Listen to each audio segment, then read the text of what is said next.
The agenda at the World Economic Forum 2026 is manifold. At one level, we are looking at AI, you're looking at geopolitics, the US President Donald Trump over here. But one of the key areas for India, which has a very large presence at the World Economic Forum, is in clean energy, renewable energy. Where is India going with that, and what solutions does India have to offer the rest of the world? Thank you, sir, very much for being with us. Mr. Pralhad Joshi is the minister, looking very closely at all of these issues. India has a certain model, and we are willing to share our information, share our experience. When you go to others and say, this is what we are doing for renewable energy in India, how are they responding? Now, responding in a very, very positive manner, according to me, whatever the level of discussion going on about the AI, same level of discussion is going about the sustainability, transition. So that's why people are very much interested in the Indian success story. Whatever we have done in last 11 years or so, more particularly 7-8 years, what has been done, that people are really, they are sometimes surprised, sometimes shocked. Because what has been done, India is growing. As you very well know, we are the fastest growing large economies of the world today. When the economy is growing, one of the important point is that power is also equally needed, electric power. Yes. So we are providing that much of energy, and at the same time, we are not increasing any emission. Of course, our emission is very, very low from the beginning if you compare to per capita and the world's other countries. But in spite of that, we are doing that. As a passion, we are doing that. Prime Minister wanted that. We should show a model that development and this emission, they need not go together. They can be decoupled. That was our idea. So in that case, if you look at it, total installed capacity has gone up more than 267 gigawatt in 10 years. So that means 50% of the total energy available in India today, power available in India today, it is through more than 51 non-fossil. Yes. And that is more than 52%. And with our growth ho raha hai, nahi ho raha hai, that is happening. Our growth is also, it is as fast as it was. Our GDP is very good. But so therein is the problem. In as much as we move to renewable energy, whether it's wind, whether it's solar, given the pace of growth of the Indian economy, we are not in a position to give up coal at the moment. So how do you make that balance looking forward or going forward? No, that's what I am telling. I am not telling. This transition can't happen. Correct. In tomorrow morning we will have this. It can't happen. It's not plug in and plug out situation, which we are quite aware. But what has been done in last 10 years, that is also commendable. You just imagine, if we have not added this, probably emission of India had also gone further high. Absolutely. At least that has not happened. We have not contributed anything further, though we are lowest. We are having the 1/17th of the population, and our population is, our pollution is not more than 4%. Last few decades, rather, I can say. So in spite of that, we are doing this. Whether our growth has stopped, growth has not stopped. But our energy demand, has it not increased? It has increased. But purely if we would have done through the fossil sources, then probably our emission could have also gone high. Sure. So that is what I am telling. So slowly, now when we do it 500 gigawatt with all this other technology, then it will be a further good model for the entire world. Sure. Global partnerships are also keen, not just sharing India's experience, but also obtaining or understanding best practices and looking at new technology. What are you discussing in Davos on that? I am discussing whoever meeting me, or some of them I am requesting them meeting, and majority of them they are requesting our embassy here, and they are meeting me. We are telling them one thing. One is for the global south, that is developing countries. And we are telling that whenever we go for this transition, so we have to, one is stable finance, means the patient capital, affordable finance for them. Second point is technology. When you add more and more capacity, then grid stabilization is an issue. Yeah.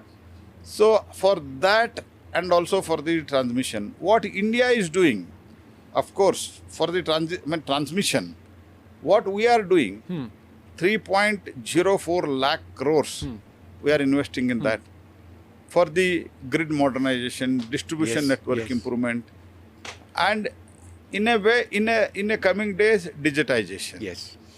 So with this, if other countries has to do that, especially for the global south, developing or underdeveloping, for such countries, one is financial, there should be some capital, as far as investment is concerned, there should be assistance hand from them. Second point is technology. So this hand holding is, we are talking, and world is also, as far as Indian model is concerned, the world is also quite enthusiastic. Sure. And investment pitch, what I am making, for that also it is very encouraging. So affordability remains a key concern for developing countries, it also for developed countries. So in terms of the models that you are suggesting, how is affordability a key aspect built in? No, I am telling affordable as far as capital is concerned. But as far as India, if you can see the model, overall cost of it, are you increasing the cost of the electricity? No. The overall, the per unit cost is the lowest after we brought in the solar resolution under the Prime Minister Modi's regime. After we brought in more wind, that is also lowest. If you compare it to the thermal, the per unit cost is lowest. I am not talking about the affordability of the power, I am talking the investment. Correct.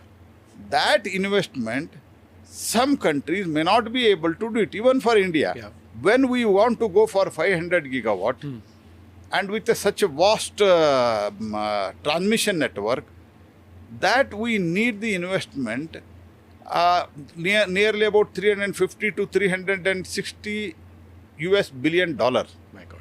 So when we need that much of money, so I think patient capital, blended finance, these are all the needed that we are talking to the people of the world.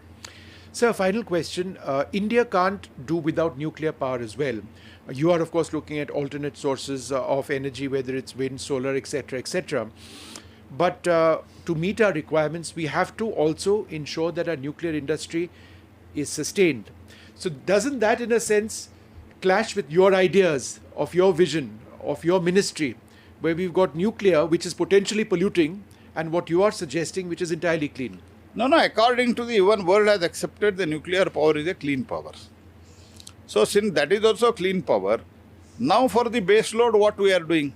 The base load we are ultimately now at present depending on the thermal. Right. That is coal. Correct.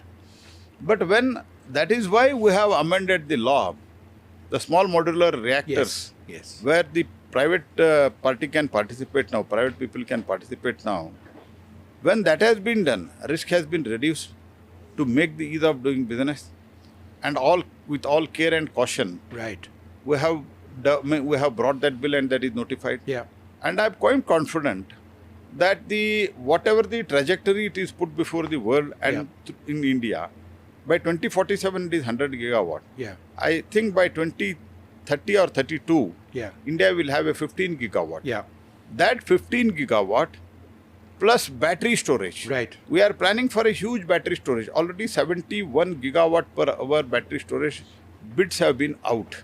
We have called for bid, that has been out. That will stabilize the grid. And at the same time, this nuclear energy, wind, all put together, this hybrid system, that will definitely support our system. And the cost of electricity is coming down. In the first time in the country, 2 states, there is one is Andhra Pradesh, second one is Maharashtra, they are bringing out the tariff first time. Yeah, no. One final question. You spoke about battery storage. This is an area where the technology really has to evolve in order for it to be commercially viable. Some would say that the pace of battery technology going beyond lithium ion is something which is very expensive. And if it's developed unless it is developed at scale, it'll be a problem. What are the solutions here? No, I don't think it is very costly because the price which you have discussed recently in many states are also coming up with the bids.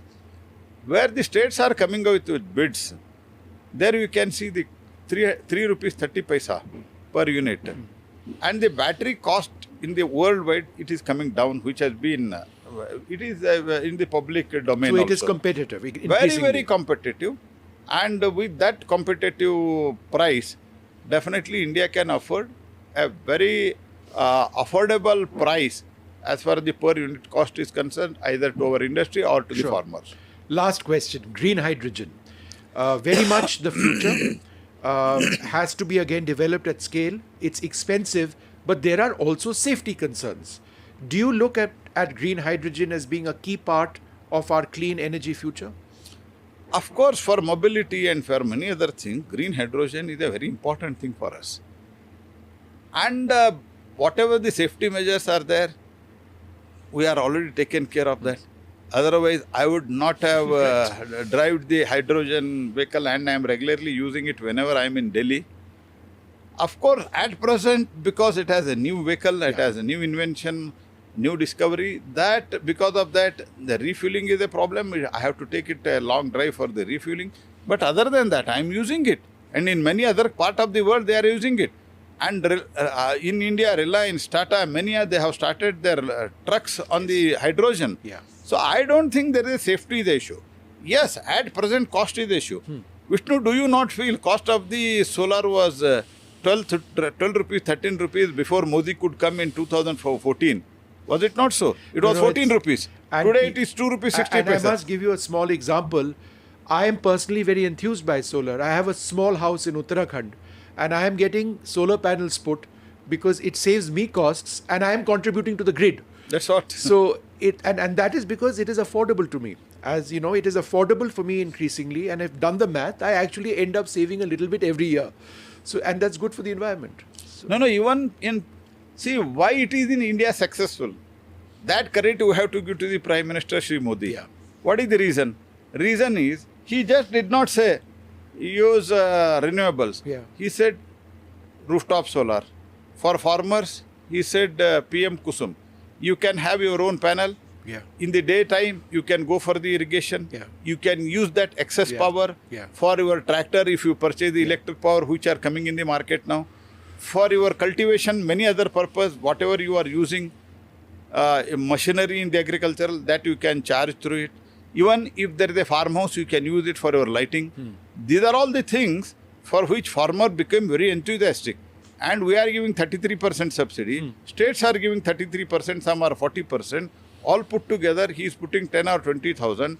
By that 10 or 20,000, he has sense of owning. He is producing electricity.